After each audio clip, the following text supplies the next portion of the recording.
بسم اللہ الرحمن الرحیم۔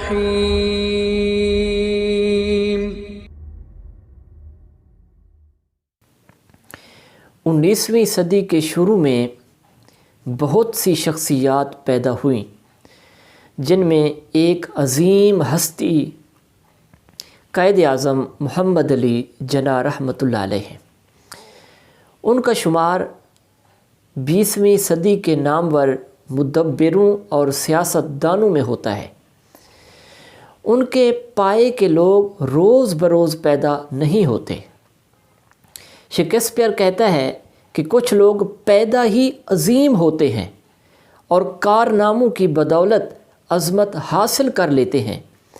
قائد اعظم کے حوالے سے محمد حنیف شاہد لکھتے ہیں کہ بلندی کردار کے اعتبار سے بھی اور قرآنی نہج سے بھی اس قسم کے انسان صدیوں میں جا کر پیدا ہوتے ہیں۔ بانی پاکستان قائد اعظم محمد علی جناح میں عظمت و قابلیت اور نیک نامی کی ساری خوبیاں پیدائشی تھی۔ قائد اعظم رحمۃ اللہ علیہ فرماتے ہیں، ہم جتنی زیادہ تکلیفیں سہنا اور قربانیاں دینا سیکھیں گے، اتنی ہی زیادہ پاکیزہ، خالص اور مضبوط قوم کی حیثیت سے ابھریں گے۔ جیسے سونا آگ میں تپ کر کندن بن جاتا ہے۔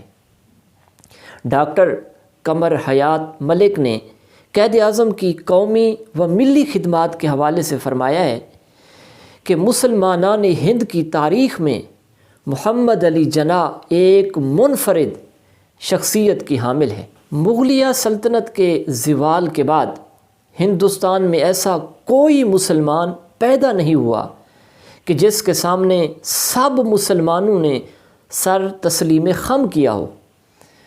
انہوں نے ہندوستان میں مسلم قوم کو جنم دیا اور آزادی کی راہ دکھا کر سارے ملک کی زبردست خدمت سر انجام دی، جو پاکستان کے قیام پر منتج ہوئی۔ تشکیل پاکستان کے بعد قائد اعظم رحمۃ اللہ علیہ کے پیش نظر سب سے پہلا اور اہم مقصد اس سرزمین کی سرحدوں کا تحفظ تھا۔